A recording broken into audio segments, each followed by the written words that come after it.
The views expressed and the opinions given by the individual host and their guests do not necessarily reflect those of Para X, its affiliates, or its sponsors. Oh, hell no! Whatever. The following program contains opinions expressed by the Dead Zone. If you find this broadcast offensive, lighten up, candy ass. What? Oh my gosh. It's a radio show. Hell yeah! That's what I'm talking about. Power up request received. Initiating systems.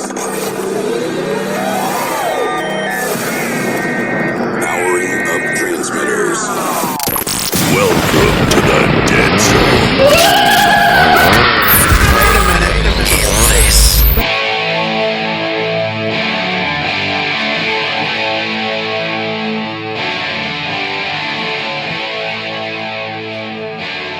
Dead Zone, Paranormal Radio Show. Thank you guys for sticking around. It's the Easter show, and we got a good one tonight. We've got an old friend of the show, Jeff Headlee from the Mountain Monsters. We're going to see what he's been up to, and also what the team has been up to. So stick around. Also, we have Michelle with the Paranormal News, but first we're going to play one just for the boys, their theme song, Mountain Man Town.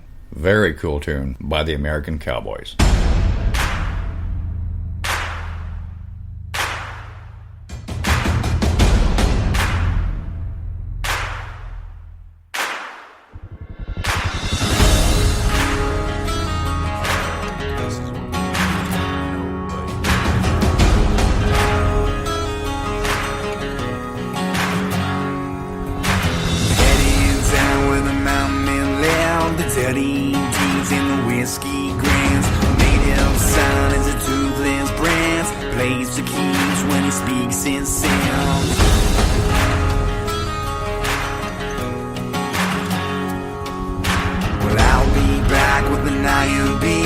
Shotgun shells and a bandolier, cotton stands and dirty boots. I'm riding out my last good time. Take a sip, spit it out.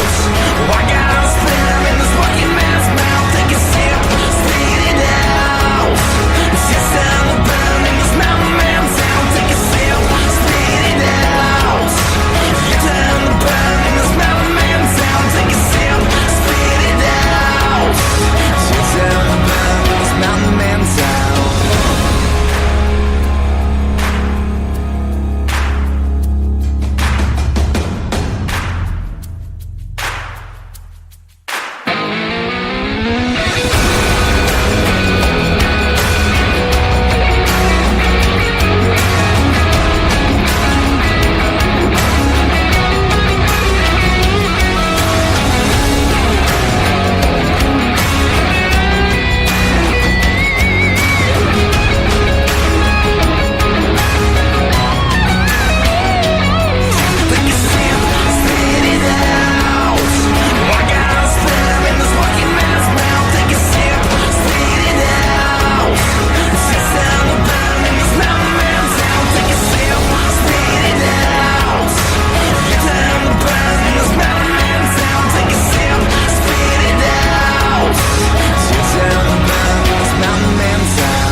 This is Sandy Johnson, and you're listening to The Dead Zone.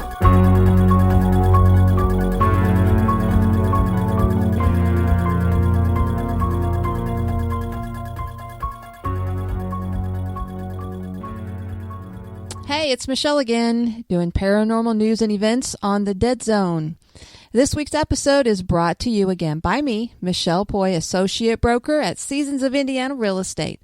Contact me for all your real estate needs through my Dead Zone email, michelle.deadzone@gmail.com. That's Michelle with 2 L's, MICHELLE .deadzone@gmail.com. This episode is also brought to you by K.D. Wakefield, the author of a new suspense thriller called Murderous Masquerade. This is available in paperback or Kindle, so order your copy today on Amazon. Paranormal news.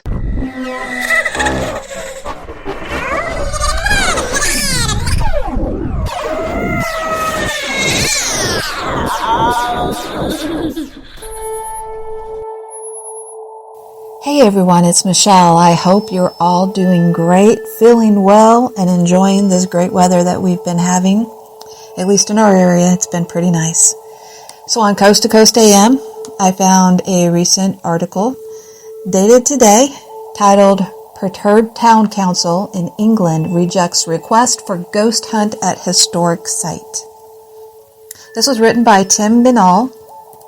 In what sounds like a wildly entertaining meeting, a British paranormal group's request to investigate a historic building was rejected by the community's town council, who cited concerns about what might happen if they uncovered ghostly activity. According to a local media report, the spooky bit of bureaucracy reportedly unfolded in the community of Barnstaple, where the organization Devon Free Spirits had asked officials if they could look into the town's nearly 2-century-old Guildhall. The fairly formal letter from the group explained that they use science and also senses to gather information to conduct our investigations, and that they prefer to publish their findings but would be willing to sign a non-disclosure agreement if necessary. However, it would seem that such a pact would not be necessary, as the Barnstaple Town Council swiftly shot down the request with some rather colorful reasoning. Paranormal, from what I've seen on television, where they go in and they call up the spirits and all this and that, is not something I can put my name to, declared Councillor Julie Hunt. They could do more harm than good by coming in and start mixing with things in the Guildhall. Her misgivings were echoed by fellow council member Mel Lovering, who expressed concern that the discovery of potential ghosts in the building would upset people who may have to work there alone. If I looked up to anybody and said your house might be haunted, you would have fears, she astutely observed. Another vote against the request came from Councillor Alan Reynolds, who wondered whether we need a group of people coming in and telling us something that will frighten the local community and upset them.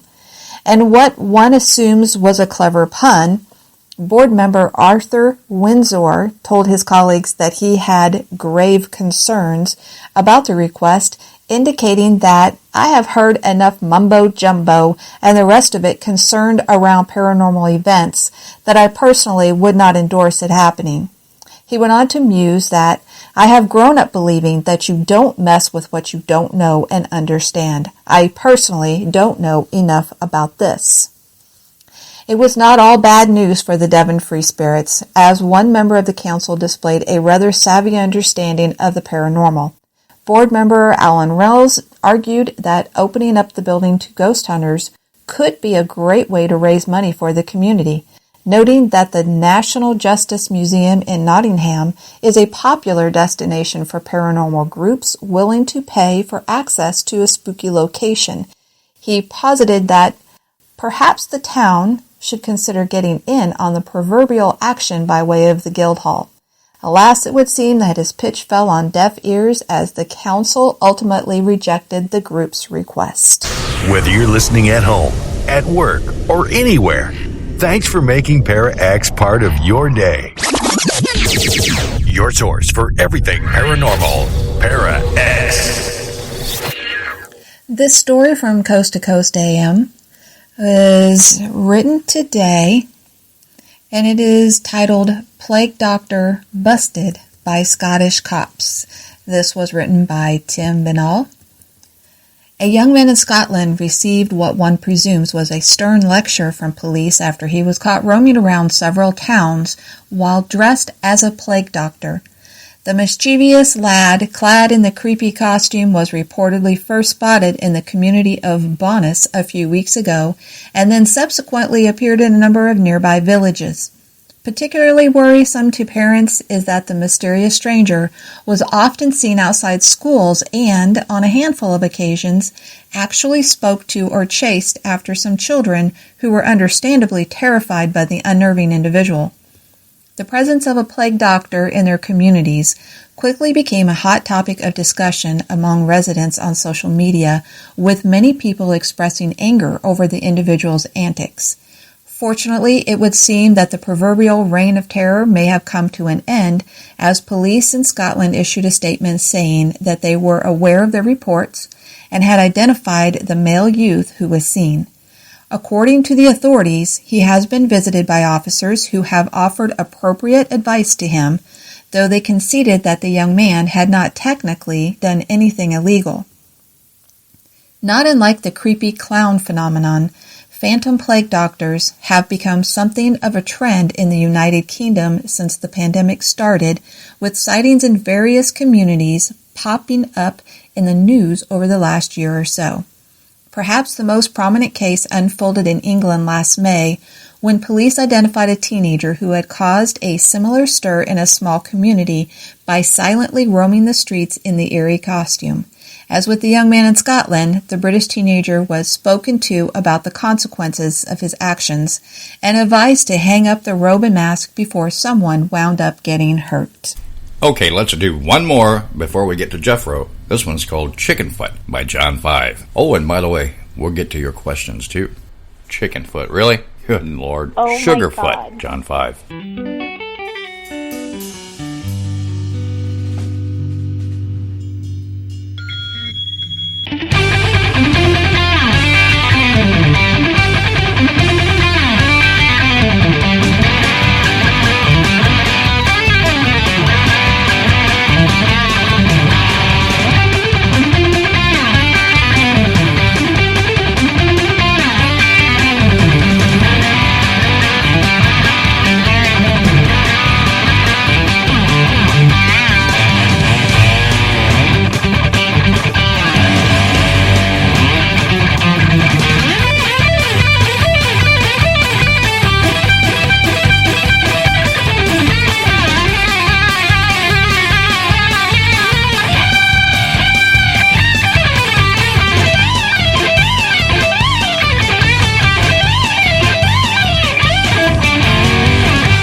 ervaring.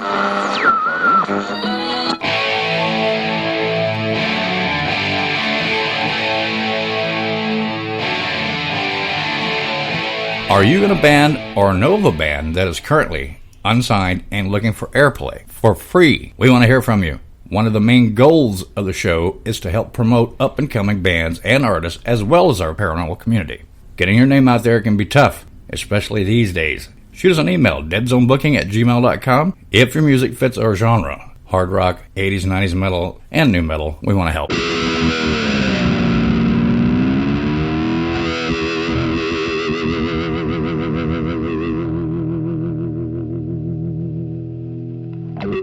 Millions of people are affected by the Para-X bug. I realize that it is something that will stay with me for the rest of my life and long into the afterlife as well. If you have the Para-X bug, there is hope. With a nightly visit to the Para-X website and intensive past life regression therapy, I can control it. Even with the Para-X bug, I can still lead an active life of radio show hosting, paranormal investigating, evidence checking, attending conferences, book writing, keeping up with the latest technology, and still keep my 40-hour-a-week day job. If you think that you have the Para-X bug or know someone who might, visit para-x.com. And remember, you are not alone. I am not alone. I am not alone. The Para-X bug may cause the urge to chase shadow people, visit exotic haunted locations, adopt a pugwudgie, or spend all of your time trying to figure out the laws and principles of paranormal investigation.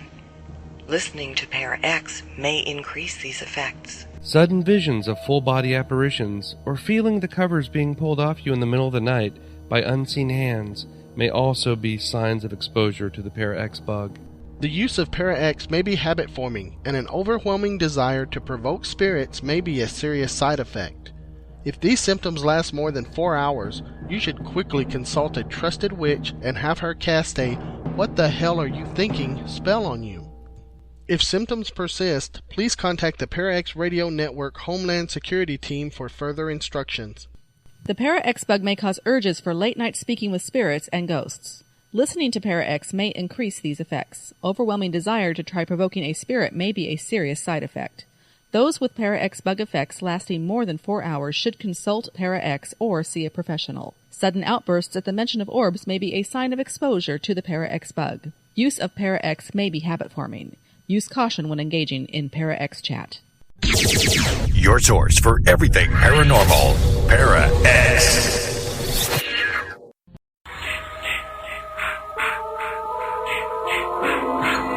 This is Rick McCullum of the Hollywood Ghost Hunters, and you're listening to The Dead Zone. Dead Zone, WDZRDB, worldwide.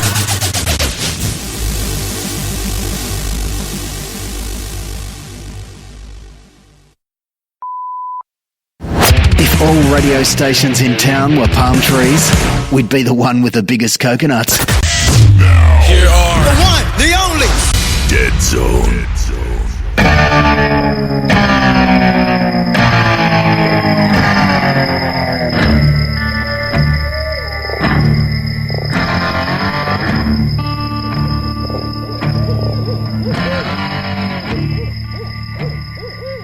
All right, time to get Jeff Rowe on the phone. One moment. And we're calling. Hello, Jeff Rowe.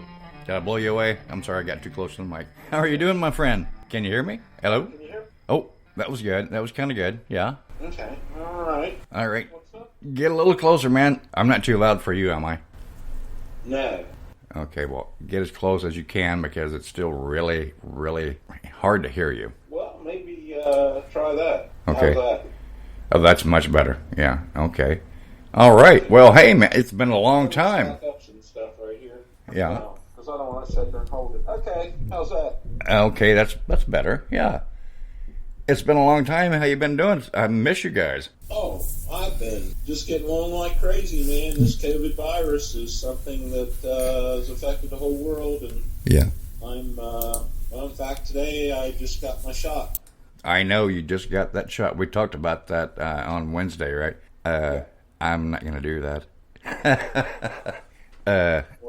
I don't know. Microchips and things implanted in me. I don't know. Conspiracy theorist, that kind of weird stuff. But good for you. Good for you, though. How are the boys doing? How's Tammy doing? Oh, doing good. She got her shot with me today too, and she's doing real well. Cool. Her breathing is steady, going okay. You might say, and then we have bad ones.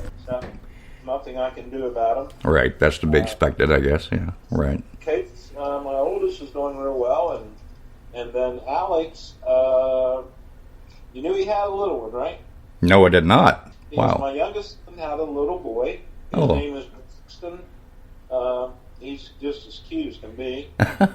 Okay. He's not your heartbreaker. He's got blue eyes. Yeah. And then February, I believe it was Valentine's Day. Yeah. We get a Valentine's Day card that says young Mr. Headley's going to have another child. Oh, man. Grandpa. Twice over. All right. Congratulations, man. That's really cool. Yeah. So 21 years old and having 2 kids. Wow. Well, you know, hey, my mom was 17. My dad was maybe 20, I think. I don't know. It's been so long. They both passed, but congratulations, man. That's awesome. Yeah, it's a little different than when my mom and dad, ages and stuff, they had kids. Right.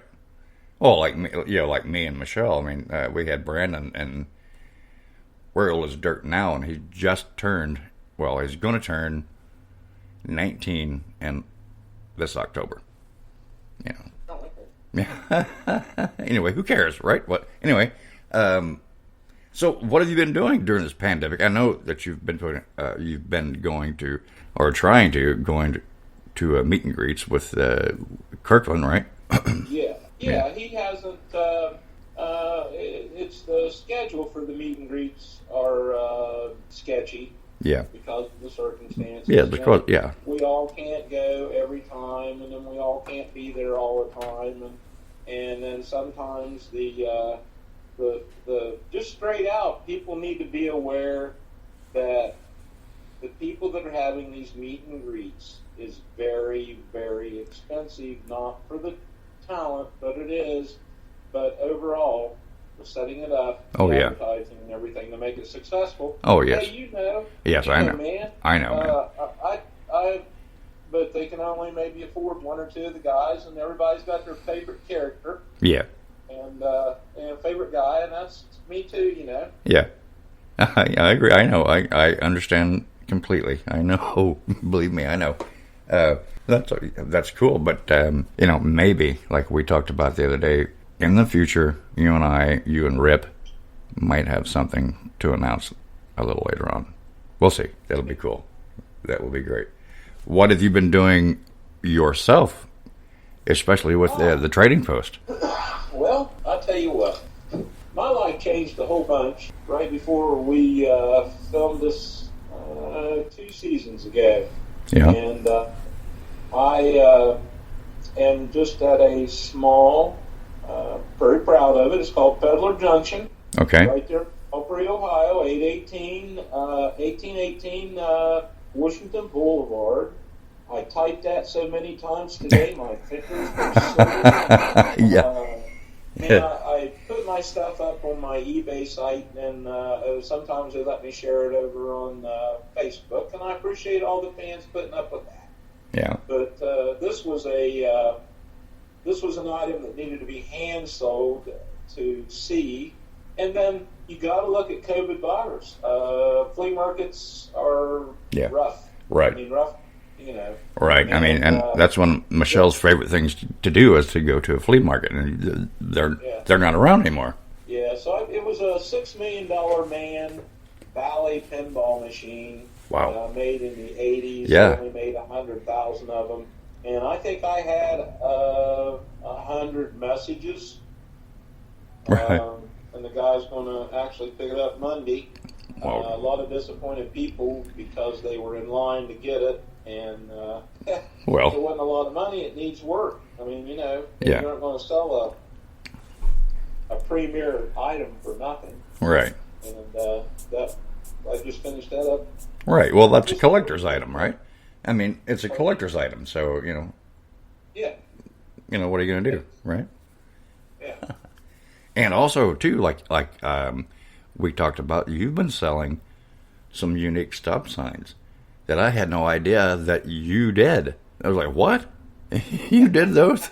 That was really cool, man. Very cool. I'll tell you what, I'm pretty proud of those. They're going to be limited because Well, let's just go ahead and let the let the old thing out of the bag. Okay. My brother Bill would say. All right. I scored, it would be a word you would use in my industry, about 300 road signs. Okay. And here in Ohio, to give a clarification on it, they gave a grant to the townships, and the townships replaced the signs. Some of these signs are 15, 16, 20 years old and need replaced. So I made a deal with the salvage company, and I made them an offer no one else would even touch. Right. Because I wanted the signs, and I was just trying to think what to do. So, And what a cool idea. Yeah, what a cool idea. A good friend of mine, I call him Pinstripe Brian. He does all my artwork, except for you do my artwork. Oh, okay? yeah. Let's just clear that up. Yeah, that's all right. Yeah, it's okay. Yeah, it's okay. This guy is as talented as what you are with the digital world. Yeah. But he does, you've seen his paint work, you've seen his brush work. Oh, yeah. Very cool. Very cool, anyway, he laid out a pretty cool plan to make me a template for a Bigfoot I like really well. So we're laying up them Bigfoots in different colors on street signs, and I'm putting the old Jeff Rowe and the Ames on there. Right. Signing them, and we're shipping them. And I am absolutely amazed at how nice this system is that I have set up. Right. The shipping doesn't really kill anybody. Right. You're aware of shipping. Oh, yeah. You sent me something this week. Yes. That was near $9. Yeah. And it's even worse when the fans of the show across the pond here will want something, right? I mean, it's ridiculous. It really is. Well, that's where I want my fans to know that's why I use eBay, because they get a bulk shipping discount, and those signs are around $12. Get them shipped, $13. And that's a great deal. That's a great deal. Well, here's old Jeff Rowe. He sells a set of cylinder heads, high performance racing aluminum Ford cylinder heads, and shipped them to California, and $175. Really? Yeah, and that was over the counter without bulk shipping discount. So you take a bulk shipping discount on that, it might have been half. Yeah. That saves the fans a lot. It's like the t-shirt picture combos. Yeah. The average shipping on those was really great. I think they were like $7, $8, $8.50 or something. That is great. Yeah, that is very cool. Oh yeah, and plus you can buy with confidence when you buy on eBay, and you don't Right. worry about somebody. Because dude, me and you have fought the bogus people. Oh my God. Yeah. I got nothing to say about them people. Boy, I'll tell you what, there's some really. And they're still out there, and they are still out there. You know what I'm saying? Merchants. My God. What you say is there are some smart merchants. Yeah, there's some, shut them down and they pop up somewhere else, little weasels. Anyway. Oh, like a weed. Yeah, yeah, exactly. That is no kidding. I've been, when I'm off, okay, those are the things I do because that's my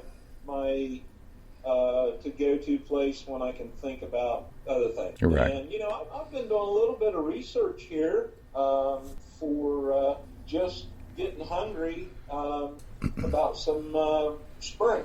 I always get spring fever, and I always hit the book and look over some of the old stuff. And, right. And I was into one of my books that they probably only made 400 of these books. Your books. 400 of this particular book that I found. Oh, that you found? I thought you were alluding to the point that you had written a book. Oh no, I haven't written a book yet. I'd say I have enough notes that we could put together a set of Britannic encyclopedia. Oh well, I'm sure you do. from A to Z. Yeah. And probably have a lot of chapters on what not to do. Right. Well, live and learn. Right. Absolutely. I've come across some Native American trails over through southwestern Ohio here. They've always fascinated me. Right. I've dabbled in Indian relics over the years, and some of the mysteries of the tall creature. You're always looking for that. Oh yeah, the tall man. Yeah. And it's always in your Native American history. Right. I found. Yeah, the tall man, absolutely, and the tall man, the wild man, and I know. Cool. So in just a little bit, a lot of your fans have chimed in, and they have questions I'm going to read and ask you. So, questions? Yeah, just you can go into as much detail as you like. Some we've already answered. Some we already know.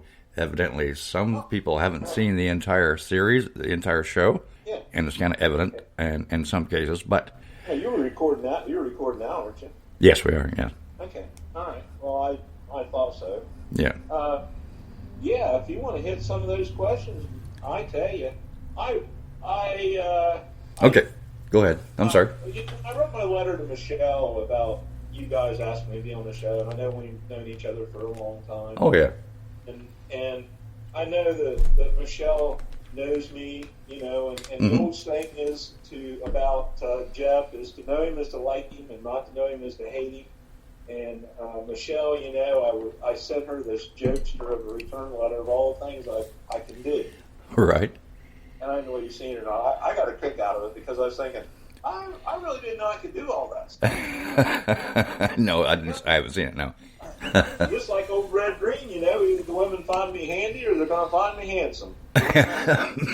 Right? No, I didn't see that. No, we're like ships in the night, man. We during this COVID thing, no one's here in the studio and in the office here with me, but me. Everyone else is still gone, so it's kind of tough. But no, I didn't see that email. If you want to, before we do that, what's going on with the team right now? Anything that you can say? I know that they're going to be in Gatlinburg, Tennessee. Yes. Huckleberry and Bill, they ought to have a really good time there. Is that cryptid? Is that the cryptid con or whatever it is?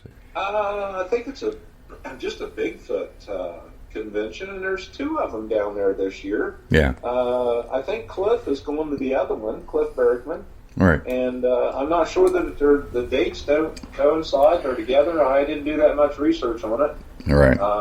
But and then I understand there's 3 or 4 meet and greets events that are that Lee Kirkland's put together. Good. And the team's going to be out there, and they'll be able to.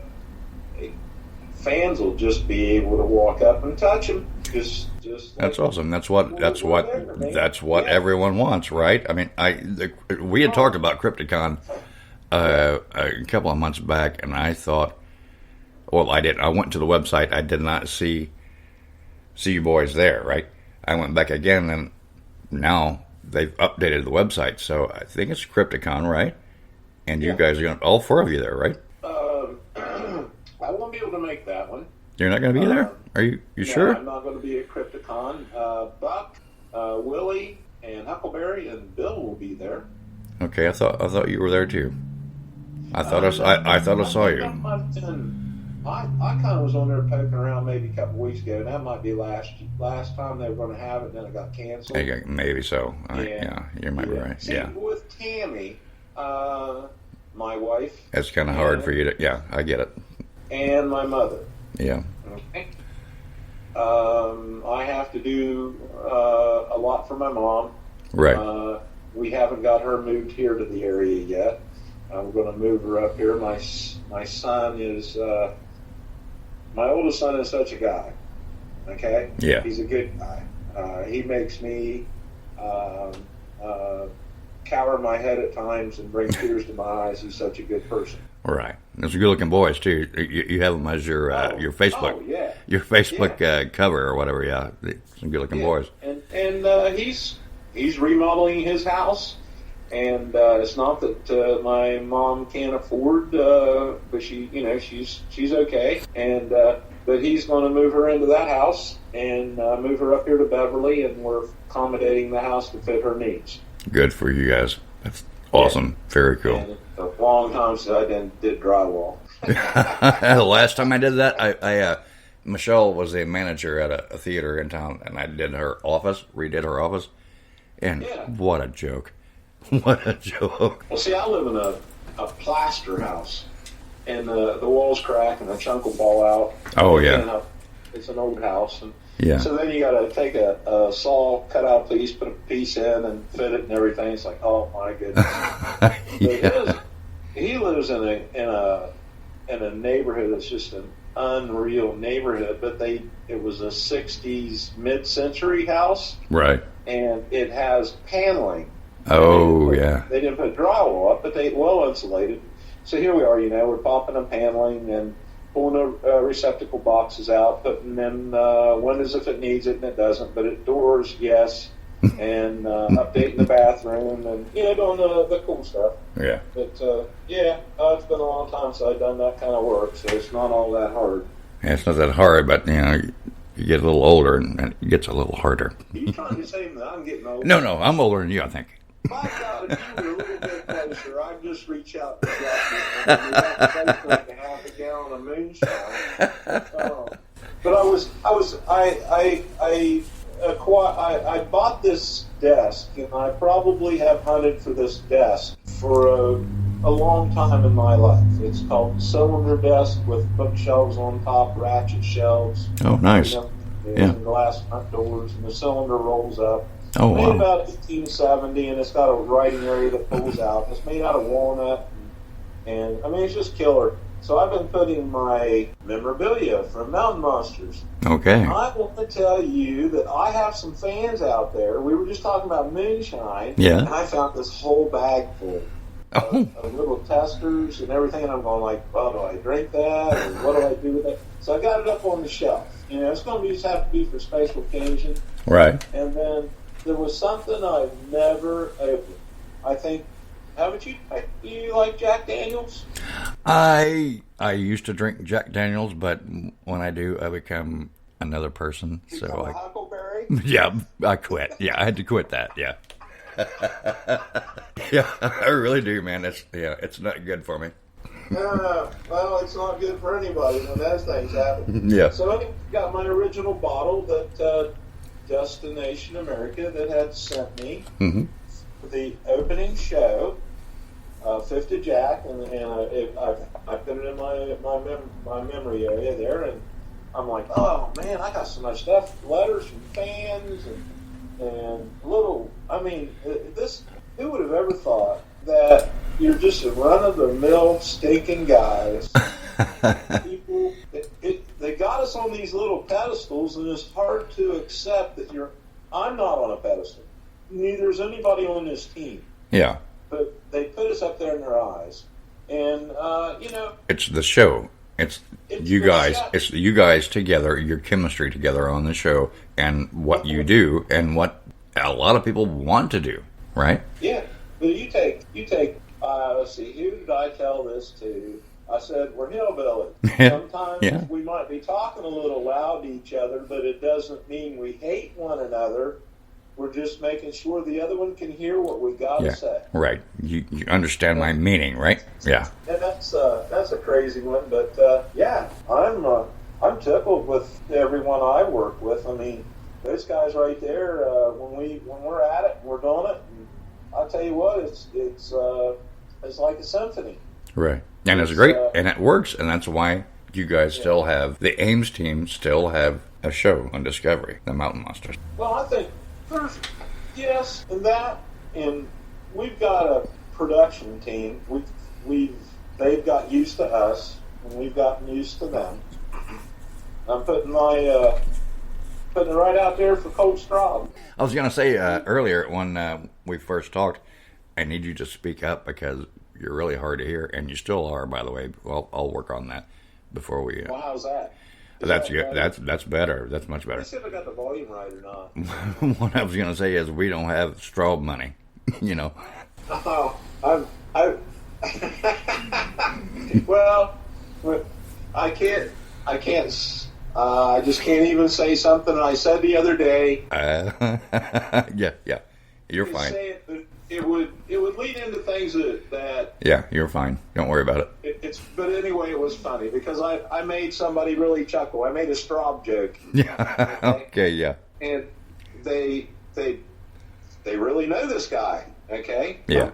And we were having just a conversation like me and you know how all of us are when we're together, and then we'll crack a funny in there and be real sincere about it, and it just tears up the world.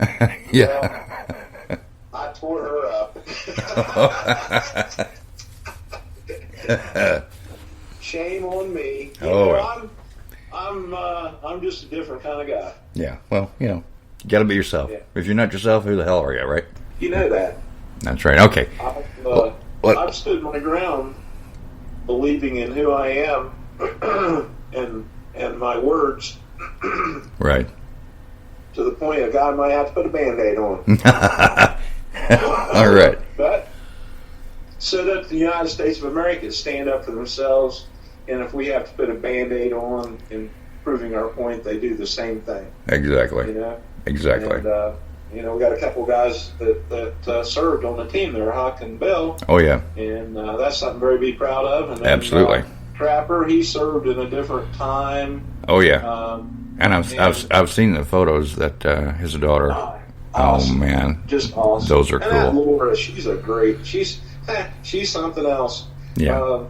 She did a really good job when she came in and sat in and visited with us. Right. Cute girl, and did a great job. And we'll talk about that. We'll talk about that later on. Laura's daughter's really cute. I mean, I think she's really a cute little girl. But yeah. I don't know what you're getting at about Laura because she looks just like Trapper. Well, he was my friend, man. Well, I don't know. All right, yeah, okay, whatever. Yeah, I mean, okay. I really like Trapper, and I miss talking to the man. He's a very good person. Yes. So knowledgeable. Yeah. And when you have you seen any of the firesides? I have not. I've like I told you on the phone when we talked, I don't have the access to it. I live in a strip pit, right? So it's kind of hard. Dealing with that for a friend of mine. He's coming in. We're working on trying to get an internet position figured out for him, and where he's at, he has really poor service. So. Oh, we have beyond poor. Yeah. Yeah. I can tell you, Lee, it's coming. Yeah. You want a little information about streaming? Sure, but like I say, we live so far out, and we're in a strip pit in the middle of nowhere. We get very little, if any, service. We have to have satellite, and the satellite blows ass. This really has to do with my ground roots. Really, 1989, 91, 2, probably about 3. Mm-hmm. The G4 communicator was an item that the U.S. government was using on military outings, right, from one hillside to another to use their internet, right, to communicate back and forth. Well, that's when we became with the wireless, and then we had to have a lot more power. And we had an auction actually built that fit that. And it's so funny that they said, 20 years ago, that was 30 years ago, 25 years ago. And they're going, that'll never work. You'll be able to stream. So you know what their very question was? Yeah, what? This was my favorite one, and the guy was with me was helped explain it. They said, where does that come from? Where does that digital formation come from? And my buddy's standing there, and he's going, it's all around. It's in the air. It's stored in that computer. It's stored in that computer. Oh, it's like radio waves. It's like radio waves, but a stronger signal. Yeah. Yeah, you just don't know where it is until you put the IPS in and summon it to come forward. Right. Yeah. Well, there you go. There you go, guys. Okay, we're gonna run out of time. We got to get to the fan questions, if that's okay. I want to. Okay. Well, The very first one was from Shane Queen. She wants to know, what's your favorite creature to hunt and why? My favorite creature to hunt and why? Mm-hmm. I think it's the Ohio grassman. The grassman, okay. Yes. I think I've said this before, but there's a lot of reasons. Perry County is just a hop, skip, and over for me. I have friends that keep me caught up on sightings all the time and little bits of information that come into me about Grassman and how he eluded us several times and tore our traps up. Went around the very first trap, and I'd have to say he sticks in my heart. He was one that we hunted in the very first season. And he just sticks in my heart because we were so close. I mean, smelling, sensing, having all the things that fell into place, footprints, rocks being thrown at you, the calls and noises, all this stuff that people hunt for sometimes most of their life. Here it comes all in one circle. You don't have much of a shot at him, but we still get information in on him, and I'd like to try him again. And he's probably one of my favorites because in my heart, I know he 100% exists. Okay. Number 2 from Richard Donald. This is one we talked about earlier. Maybe these shows haven't aired enough, but he wants to know, have you figured out who it is that's following you on your hunts? Okay. Yeah.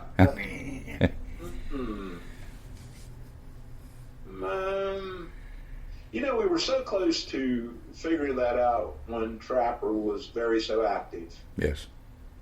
He was a much better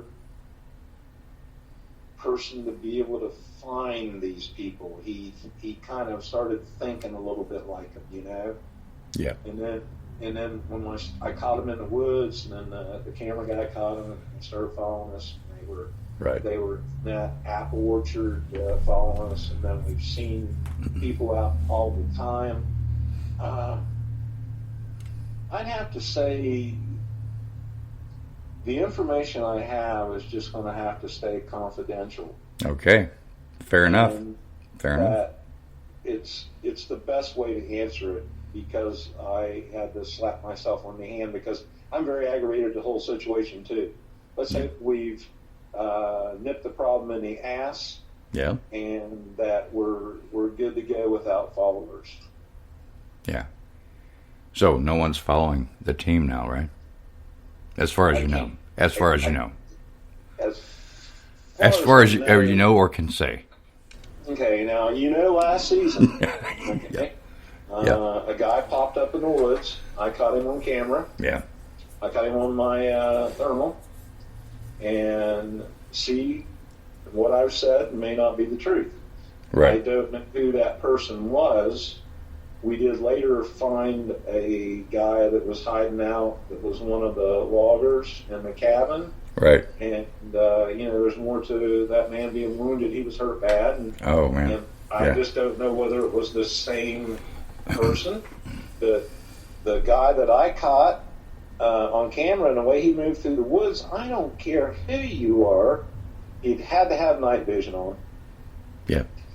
Because he moved like a rabbit. Right. And he over a fence, and there he was gone, no trace or anything. But, he was quick. He was. I just say that's tucked back, but that's made us a better. Okay. Now here's one that I can answer, and I'm pretty sure most of the fans can answer. Becky Jenkins wants to know what happens to the traps when you leave. Of course, Willie goes in and tears them down, right? Yes, exactly. Right. That has to happen. We can't leave ourselves in someone getting hurt, liability, and right. Basically it has to come down. And Willie tidies that up.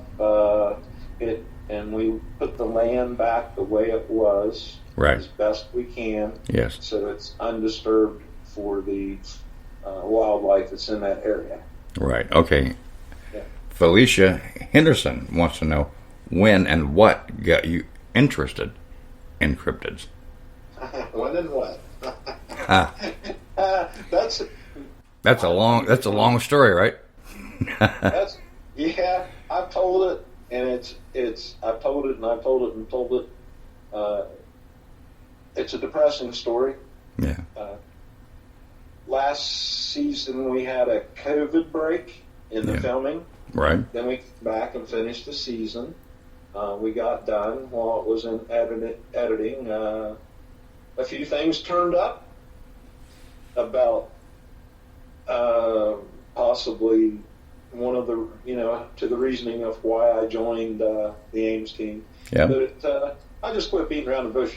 This is straight up. Yep. I had a family companion was missing.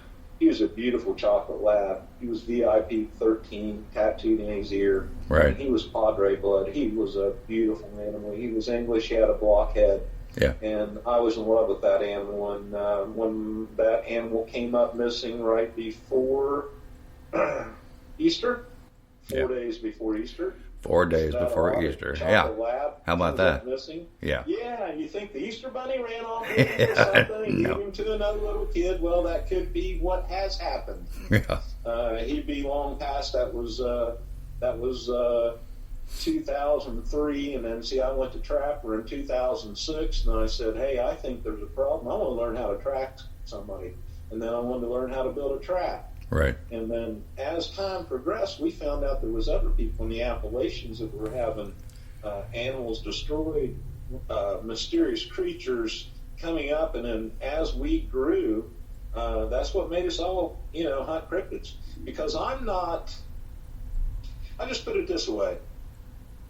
Okay. Whatever took my dog, or whomever, our family pet, is exactly what I hunt today. Are monsters. Right. And to get to the bottom of a monster, it takes a talented person. And Trapper, that he was. Willie. Absolutely. Talented person. Absolutely. Yes. But we needed to add the other people to make the team. Right. You have to believe first. I mean, like we are. Michelle, myself, and wherever Dustin went, he's gone now. I don't know. It's been a long time. You can't belittle people for COVID and stuff. That's right. But you have to have differences of opinions, right? And does that make any sense to you? Well, okay. Differences of opinion. Yeah. Let's say that every letter on a typewriter in the alphabet, all those little things were opinions. Right. Now, if we didn't put all those opinions together, we would have nothing. So if we take all those opinions and put them in order, they make words. They make words. And then you work on what you're looking at. Right. Yeah. Right, exactly. Yeah. See, it's Dustin, we met him that one time that was in Kentucky. Yeah. Yeah, see, it's just a bad memory from that time. I'm not sure. Yeah, me too. I'm just not sure that guy could take the stress of monster hunters and hanging out with them. Yeah. Excuse me. It can get tough, stressful, and, things get blurry. Yeah. You just don't remember. Well, he's a good guy, and we wish him the best, and hopefully he'll come back soon. Who knows? Okay, number what are we on now? 5 or anyway? Courtney Muggleroy. Pardon me. She has a 6-year-old son who loves Bigfoot hunting and tracking, and even has a kit. And she wants to know what's the best advice you could give to him. Yeah. I don't know about a 6-year-old being out looking for Bigfoot, but I think it's a good plan. It's a good plan, but you need to You need a trapper. Well, You need a trapper with you when you're 6 years old. Come on. Yeah, I would probably take a lot of time. This is one of my favorites. I'd take a lot of time and teach that child how to Track. Yep. Read a path. Right. See which way the tree limbs are turning. The way the wind blows is sometimes you want to walk into the wind if you're trying to track. And smells. Yeah, smells and hell, you got to think about it too. He might want to concoct some of his own bait because you have to believe how successful the wolves of West Virginia were with Jeffro juice. Right. Oh yeah. Oh, we need to. So we'll talk about that off the air. We'll market that. Experiment more on things, and I would recommend him getting a leather-bound book at his age. Yeah. And like a trapper had, and I would start keeping notes. Keep a journal. Later. Keep a journal. Yes. Would you say? Yes, a journal. Was he 8, 9 years old right now? She said 6 years old. Okay, well, let's say when he's another 6 years, you know how the maturity in those kids grow. Oh, yeah. And their mind, I think what he's seeing now needs to be documented because he might be seeing more than what we do. Exactly. Yeah. Okay, one more. Okay. I'm sorry to keep you on here. I enjoy talking to you. Why would you say that? Oh, well, the timer went off. Okay, good night. Okay, hold on. Audrey Loucher, I think it is. Uh-huh. She says, I live in Blair County, Pennsylvania. How far do you think Lightning Man and the Thunder Brothers ranges? How far are their range? From what I have studied about a Squatch or a Bigfoot. Yeah. That's like they travel the rivers, right? Yeah, once you have to kind of, she would have to look at the waterways. Yes. Okay, here's what I'd recommend. I'd recommend getting a local map, a township map, a county map, look at the waterways, kind of route those out and look how the fingers of those go out, and then get with your DNR records and see what kind of agriculture department maybe to find out where you got the most apples, nuts, and the food sources. And terrain, and places to hide. The hardest place there is to get to fish. You're looking at Bigfoots. They eat fish. They love apples. It takes them a lot of food. And deer. What they do is they travel, and they have to eat as they go. But you might see if you knew their center where they came from. I'd say 125 miles away the crow would fly. Right. In a circle, and that's a lot of distance. Yeah.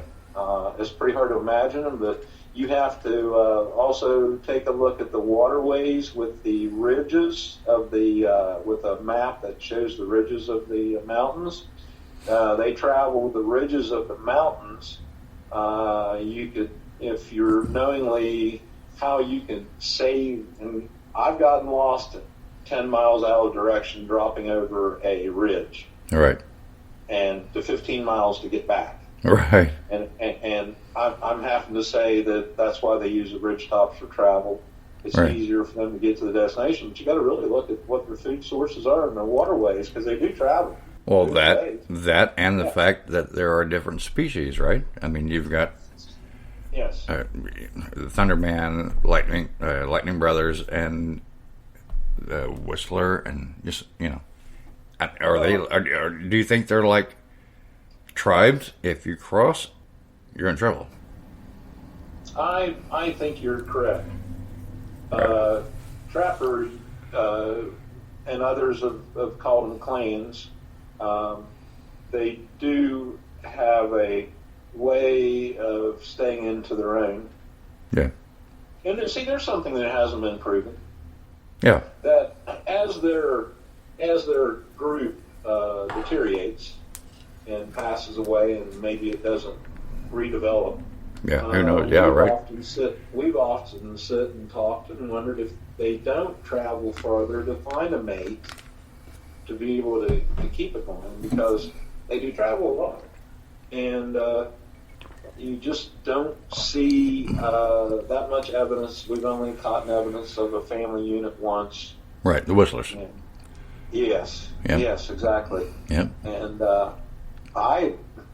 I'll tell you what, those Midnight Whistlers, there is a lot of them. Okay? Yeah, That's all I can say. I can still hear all that whistling, and it just made your ears hurt. Right. And you're shivering and shaking, getting goosebumps from that whistle. And you know there's more than one. And you've always learned that, well, it could be just one. Maybe he's turning his head like a coyote. But when you pull that thermal up, and there's all those eyes. Yeah. Oh, man. that was a bunch of them, buddy. I'm telling you. Oh, yeah. Yeah. All right. Okay, there you go, guys. Jeff Headlee, Amestein's Mountain Monsters, right here. I appreciate you coming on, and I hope to talk to you again. And we're going to, you know that. Sir, you will. Yeah, you know that. I hope I answered everything you need to know. I think so. I mean, we had a few more questions, but they're kind of like repeats, and yeah, you know what I mean. Oh yeah, I understand. Yeah. So thank you very much, and you guys keep watching. Oh. Bye. Hey, I want all the to keep watching. Yeah. There you go. There you go. All right, Jeff. Bye, buddy. This is the Dead Zone Paranormal Radio Show. Thanks for listening.